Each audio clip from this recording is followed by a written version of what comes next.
आंदोलन केले.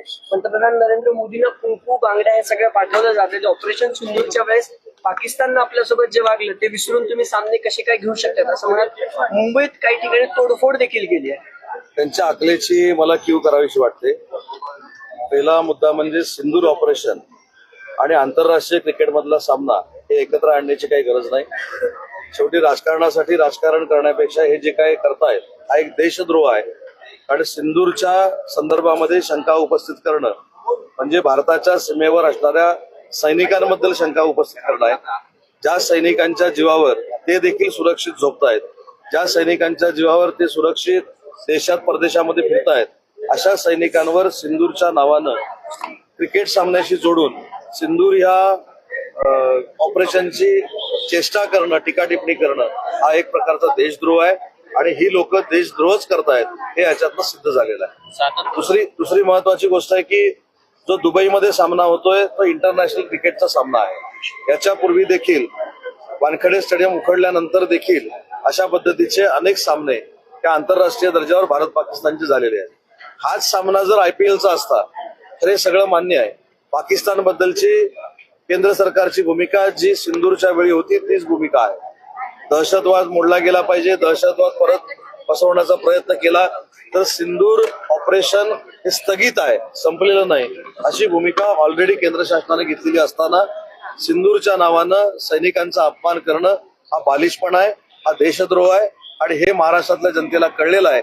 याचे परिणाम त्यांना स्थानिक स्वराज्य संस्थेमध्ये भोगायला लागतात. संजय राऊत म्हणतात की जिथं या मॅचेस दाखवल्या जातील ज्या हॉटेलमध्ये जिथं स्क्रीन लावली जाईल त्याचं नाव सांगा किंवा मग त्याला देशभक्त म्हणून प्रसार द्या असं त्यांचं. मला असं वाटतं की आपण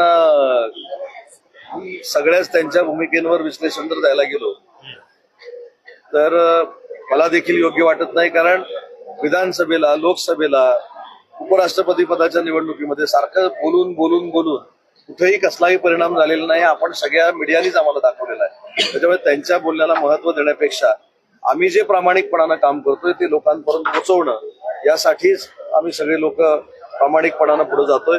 आज ज्या कार्यक्रमाला मी आलो होतो या नाम फाउंडेशनच्या कार्यक्रमाचं देखील महत्व एवढं आहे की सगळ्या लोकांना पाण्याची उपलब्धता महाराष्ट्रामध्ये झाली पाहिजे, नद्यांचा गाळ काढला गेला पाहिजे आणि जनतेचं जीवन सुखकर झालं पाहिजे. म्हणून नाना पाटेकर साहेबांच्या नेतृत्वाखाली नाम फाउंडेशन जे चालतं त्याच्याशी आमचं MOU झालेलं आहे. हे विधायक काम आम्ही करतोय. त्याच्यामुळे जे रिकाम टेकडे आहेत त्यांना विधायक कामं जोडलेली नाहीत ते अशा पद्धतीच्या पत्रकार परिषदा घेतात आणि महायुतीच्या सरकारवर टीका करतात. सर, उद्धव ठाकरेंची कालची पत्रकार परिषद झाली त्यांनी एक मुद्दा मांडला की बाळासाहेबांच्या देशभक्तीवर भाजप शंका घेत आहे आणि तुम्ही तरीही त्यांच्यासोबत बसतायत. भाजपनं अवकातीत राहावं असा इशारा उद्धव ठाकरेंनी दिलाय आणि तुम्हाला एक इशारा आहे की भाजप जर बाळासाहेबांच्या देशभक्तीवर तर तुम्ही शांत का? भाजपानं जर अवकातीत राहिलं पाहिजे असं त्यांचं म्हणणं असेल तर वारंवार त्यांनी मुख्यमंत्र्यांना भेटू नये ही आमची सूचना आहे. भेटायचं, अर्धा तास गप्पा मारायच्या, मग पुढे काहीतरी निर्माण झालं अशा पद्धतीनं दाखवायचं. त्याच्यामुळे जर भाजपा अशा पद्धतीचा वाईट आहे तर तुम्ही कशाला मुख्यमंत्र्यांना भेटता? तुम्ही कशाला हल्ली मुख्यमंत्री चांगले आहे म्हणून सांगता? त्याच्यामुळे ही दुटप्पी भूमिका आहे आणि UBTच्या सगळ्याच भूमिका या महाराष्ट्राच्या जनतेला पटत नाहीत. हे सगळ्या स्थानिक स्वराज्य संस्थेत नाही तर BSTच्या निवडणुकीमधनं देखील पुढे आलंय. मराठी माणसाचा पुळका घेऊन राजकारण करायचं हे मुंबईकरांना कळतं आणि म्हणून 12,000 मराठी माणसांची जी निवडणूक झाली त्याच्यातली 2,000 मतं देखील UBTला पडली.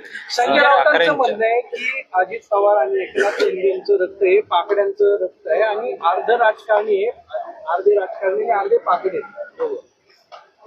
किती दुटप्पी भूमिका आहे बघा. आणि माझी आपल्याला एक तुमच्या सगळ्यांबद्दल आदर आहे. हे दाखवताना एका फ्रेम मध्ये तुम्ही हे दाखवलं पाहिजे की हे इकडे बोलतायत आणि त्यांच्या लोकसभेच्या उमेदवाराच्या प्रचाराला पाकिस्तानच्या दहशतवाद्यानं जो बॉम्बस्फोट केला त्या बॉम्बस्फोट मध्ये जो आरोपी होता तो प्रचार करत फिरतो ही यांची देशभक्ती आहे. खासदारकीची निवडणूक निवडून आल्यानंतर पाकिस्तानचा झेंडा मुंबईमध्ये फडकवला जातो ही यांची देशभक्ती आहे. विदा सावरकरांबद्दल राहुल गांधी फार घाणेरड्या पद्धतीनं बोलतात, त्यांच्या मांडीला लावून हे बसतात ही यांची देशभक्ती आहे. त्याच्यामुळे त्यांनी आम्हाला देशभक्ती शिकवू नये, पहिली काँग्रेसची साथ सोडून दाखवावी. संजय राऊत यांनी ते संविधानिक बोलतात कधी? ते संविधानिक पण बोलत नाहीत आणि संबंध असलेलं पण बोलत नाही. त्याच्यामुळे मी अनेक वेळा सांगितलंय की आम्ही कामामध्ये असल्यामुळं त्यांच्या अगोदर प्रेस कॉन्फरन्स फक्त घेऊ शकत नाही, त्यांच्या अगोदर प्रेस कॉन्फरन्स घेऊन तुम्ही जो शब्द प्रयोग केला की असंविधानिक आम्ही जर बोललो आणि असंबंध बोललो तर आमची पण ब्रेकिंग होईल. त्याच्यामुळं त्यांना भरपूर वेळ आहे, आम्हाला तो वेळ नाही. आम्ही सगळा वेळ महाराष्ट्राच्या विकासासाठी खर्च करतोय.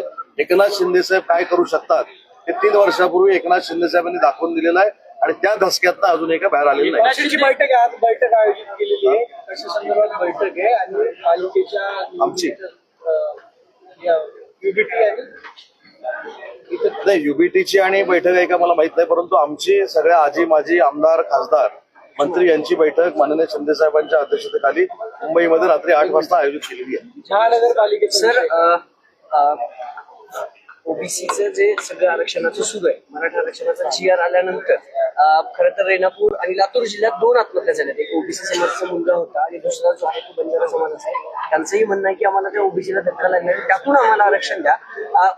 तरुण वारंवार आत्महत्या करतायत, सरकार हतबल पडते या सगळ्यांचं मला असं वाटतं. ओबीसी बंधू भगिनींना मला एक विनंती करायची आहे की ओबीसी समाजाचं कुठचंही आरक्षण कमी होणार नाही हे महाराष्ट्राचे राज्यप्रमुख देवेंद्रजी फडणवीस यांनी वारंवार सांगितलेलं आहे.